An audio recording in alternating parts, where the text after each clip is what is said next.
Onfirin Jesus. Di titik terendah sekalipun, krisis dalam hidup, Tuhan tetap bisa mengangkat engkau kembali dan memilih. Yang setuju katakan amin. Amin. Saya punya sahabat saudara di Makassar. Sekarang dia bangun sebuah mall di dekat Maros di bandara. Dia bangun mall, diresmikan sudah hampir 3-4 tahun ini. Justru di tengah krisis dia bangun mall hampir 500 miliar lebih, setengah triliun, tanpa hutang 1 rupiah pun di bank. Anda bisa bayangkan hari ini ada orang begitu saudara. Tapi waktu saya dengar kesaksiannya, dia ternyata 7 kali bangkrut saudara.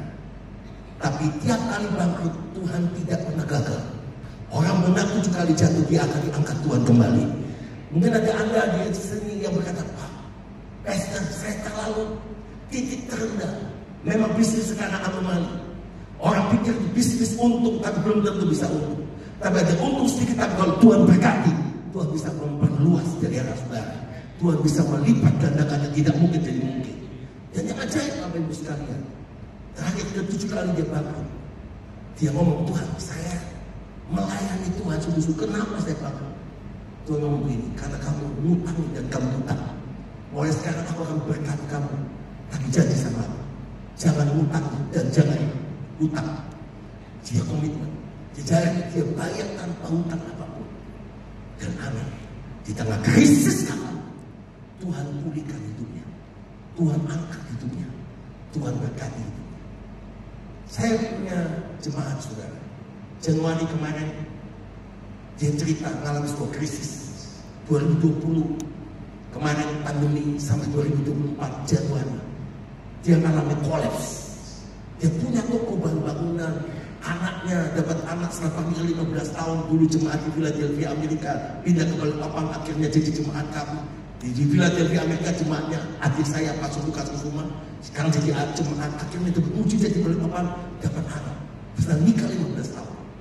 Apa yang terjadi Bapak Ibu sekalian? Dia diberkati Tuhan luar biasa. 2020 dia baru saksi pada saya kemarin bulan April 2024. Pastor, titik terendah saya April 2024 kemarin. Sebetulnya banyak orang tidak tahu, orang pikir saya fine. Ternyata 2020 bisnis kami bangkrut. Bukan karena kami buat salah, tapi kami kurang berhikmat. Kami punya bahan bangunan, kami hutangin orang-orang. Supplier kontrak kami hutangin. Karena biasa seperti itu. Ternyata macet semuanya. Krisis datang, yaitu pandemi datang.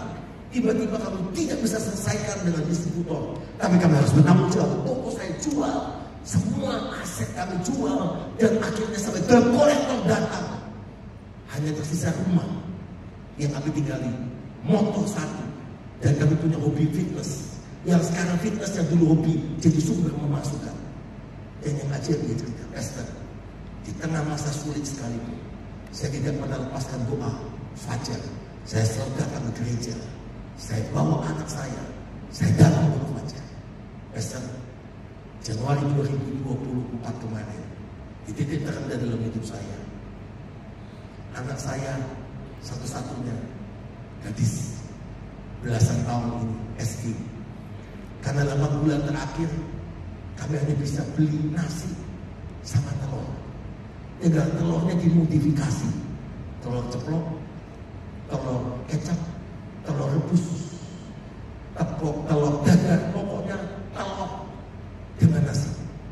Terus Sabtu pagi jam 11 Noni ini ngomong begini, Mami, dia cerita sama saya setelah doa fajar, suami istri ini dari Skype dan Pak, di titik terendah sekalipun Tuhan sanggup memulihkan.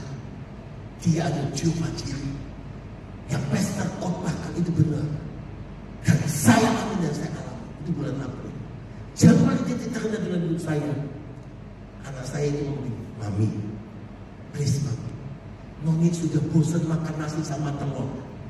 Enak Mami, pagi siang malam nasi telur, sampai mimpi makan telur. Noni mau nih, pingin makan satu saja ayam KFC sama nasi tolong dibelikan. Suaminya, ya udah, makan dulu nasi sama telur itu.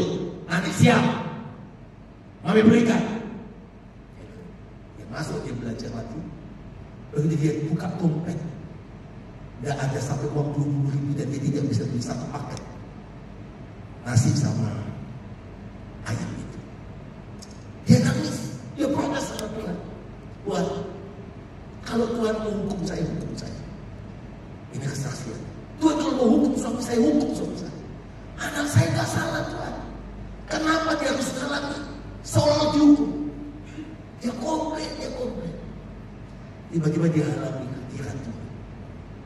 Dan Tuhan menemui dia dan ngomongin, anakku, aku tidak hukum kamu. Aku tidak hukum suamimu. Aku tidak hukum anak. Aku sedang proses kamu untuk aku muliakan hidupmu. Dan aku akan bermuliakan hidupmu